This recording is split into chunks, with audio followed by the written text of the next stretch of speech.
I'm Madison Ferrari. I'm from the Seacoast area of New Hampshire. I'm in the Master's of Science in Global Conflict and Human Security. Just graduating, actually. I got my bachelor's at UNH in Political Science, International Affairs. Have a minor in Asian Studies, kind of. And after I graduated, I got a job pretty quickly at UNH Manchester. And I got the job because I had been doing work with International Recruitment underneath the one of the vice presidents, now vice provost of enrollment management. And so I had gotten like a taste of international recruitment from them. And then when I took a summer job, essentially, and that turned into what my role is currently now in admissions. So after I was in the role for about a year and a half, I started to think about, what do I want to be doing later on in my career? And the GCHS program just popped up, and it was brand new, and a lot of my colleagues sent it over to me and said, hey, you should check this out. And I had been taking classes in the community development masters, just those one-off classes there, and I liked it. I knew that I didn't want to, after talking with mentors, I knew I didn't want to pursue a PhD program. I also knew that I wasn't interested in doing a master's thesis program. I wanted a professional master's to get some more experience that I wouldn't be able to get in my current role now in regards of international development and some of the skill sets that you need to go into that field. And so I applied and got in, and I started it and just finished up my last class in July. I liked the thematic courses. So the way that it was structured, we had these thematic courses that could be about environmental security or security in a post-conflict state or health security, just learning all different aspects of human security, which the definition, I'm not going to do this justice, but is essentially what can impact you negatively and how to help humans thrive is what we learned about. And so different situations that can impact your livelihood we looked into. And so it was interesting, those thematic courses, getting to kind of dive a bit more into content while also we learned a lot about theories of change and how to develop projects. So learning basically how to be a program manager or a project manager is what you get out of the program. And so through some of the thematic courses, we were able to take that training of kind of program management, project management, and apply it to each of our assignments in kind of a fun, interesting way. Some of the classes were way too dark, I won't lie, but it was really interesting getting to see, some of the resilience that people have in the world from that.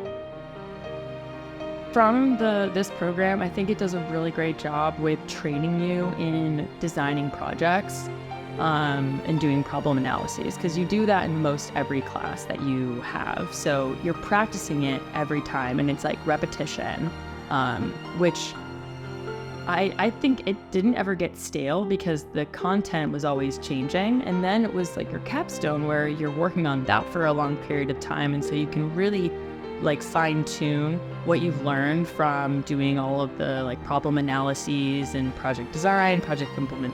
You didn't do project implementation for the other ones, but you did start to break down what types of activities would incur what type of outcome. And that is really what, project management is kind of all about is, there's a problem, you offer a solution, and you can act on that solution, and then you monitor it. You have certain measures and indicators that you look at, and then the outcome is hopefully, a 20% increase in, young girls going to school in rural Odisha, something like that. My capstone, it was on because I had just finished it.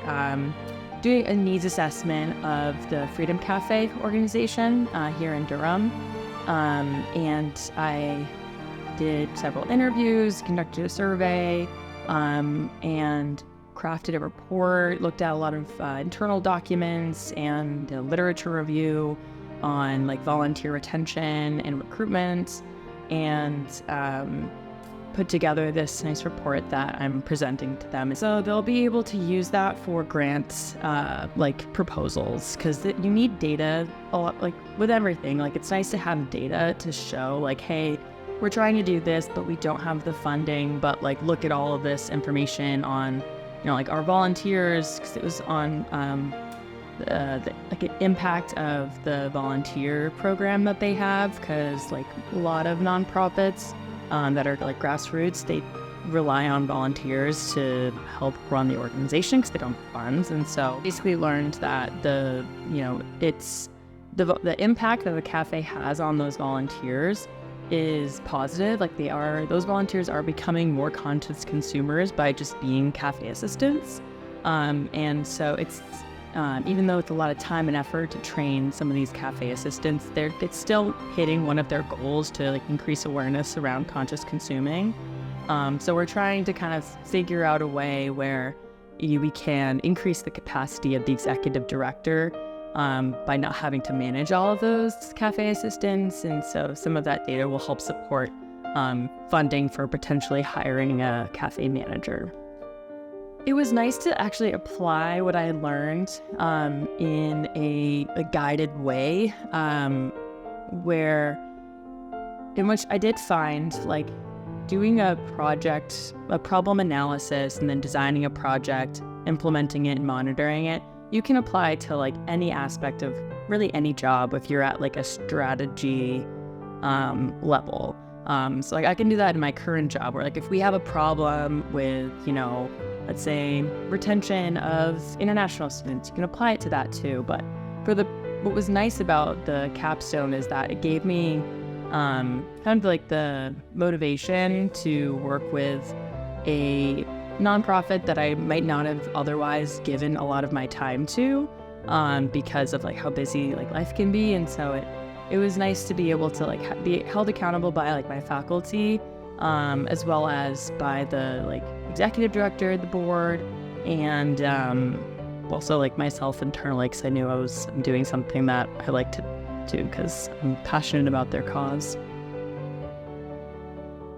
Yeah, I'm our assistant director of admissions over at UNH Manchester in our College of Professional Studies, recently named. I manage 3 graduate programs, our MS in IT, or Information Technology, MS in Cybersecurity Engineering, and MS in Biotechnology. And I run the recruitment and yield and all of that for those 3 programs. And so I manage a few students and a part-time employee to help with all of that. So like, managing inquiries, people asking questions about the program, then helping them apply, and then, basically handing them off, helping them with the onboarding process to then arrive on campus and start taking classes. And a lot of that is international recruitment. And so I travel twice a year. It's been ramping up since the pandemic, mostly to India. I travel like twice a year, about like 2.5 weeks. So I'll go to India, Pakistan. I'm going to Ghana this September for recruitment.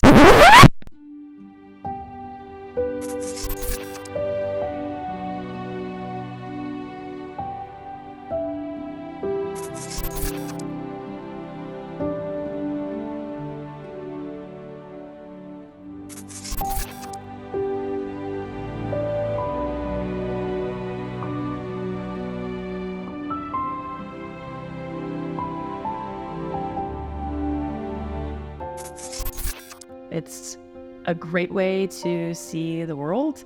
It's definitely in a little bubble of, with going with like Education USA and organizations that really help with, I guess hand-holding in new countries. But in terms of India, I'm pretty confident when I'm there now because I've been there quite a bit. So yeah, that's what I do.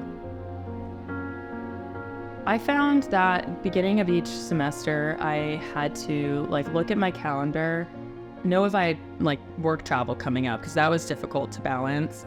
If I did have work travel, communicate with the professor, say like, hey, I'm going to be gone these 2 weeks. If there's a big assignment due one of those weeks, I may ask for an extension. But it really was like, planning out time that you're going to work on homework is really important. I found that like my weekdays, I just, I'd go to work, I'd come home, and I'd go to the library. And I needed to separate my like workstation from my like school workstation.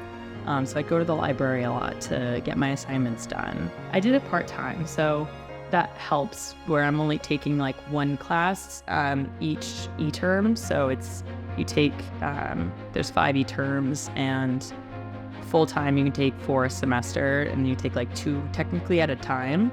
But I just did 1 at a time, and that was good. That was honestly part of the reason also why I wanted this program and an online program, was for the flexibility of it. My mindset was I can get this master's degree online while getting, working full time. So it's kind of a no-brainer. I knew that I wanted to do something with international affairs. I knew that pretty early on when I was a bachelor's student at UNH, and I didn't quite know what that would look like. So I wanted to do international affairs, and there's a few different like realms of international affairs. Obviously, like it's so broad. You could do international business and be kind of like on the business side of things, which is kind of what I do now. And then you have international development, which is, when you think of international development, you could think of like the UN or US aid, which I guess that's more like example of international development, is an organization that's helping, fund projects and design projects around the world to basically make it a better place. And so I kind of figured I had more of a calling for development because it seemed like higher impact. And I liked the idea of like problem solving and just, I guess, making the world a better place. What does earning a master's degree mean to me? What I think it means really is you have earned a experience, academic experience, which for a professional master's is pretty closely aligned with work experience. It's different for some programs, but I think for this one, it really is, you're practicing a skill set that you would be doing in a workplace if you were to have a job in, international development, let's say, or even another field, because it's very, it's a skill that can be used across all disciplines. So yeah, I think it really means you're getting experience that you would have otherwise, would get in the field. And so if you don't have the ability to get that job in the field that you want, you get this professional master's degree that will help then make you eligible to then move into that space. I think that someone should pursue this program. If you are someone who isn't coming from the field of international development, then I would say that this would be a great opportunity to get some of that experience, to then be able to look for positions that are more in the international development realm. But like I said, it's very, like the skill sets that you gain in this class are applicable to like community development, because it really is kind of a community development degree with an international spin, because, there are international communities everywhere. And so it's the same problems, like access to clean water is something that we all need, and like internet too, for the most part, I guess.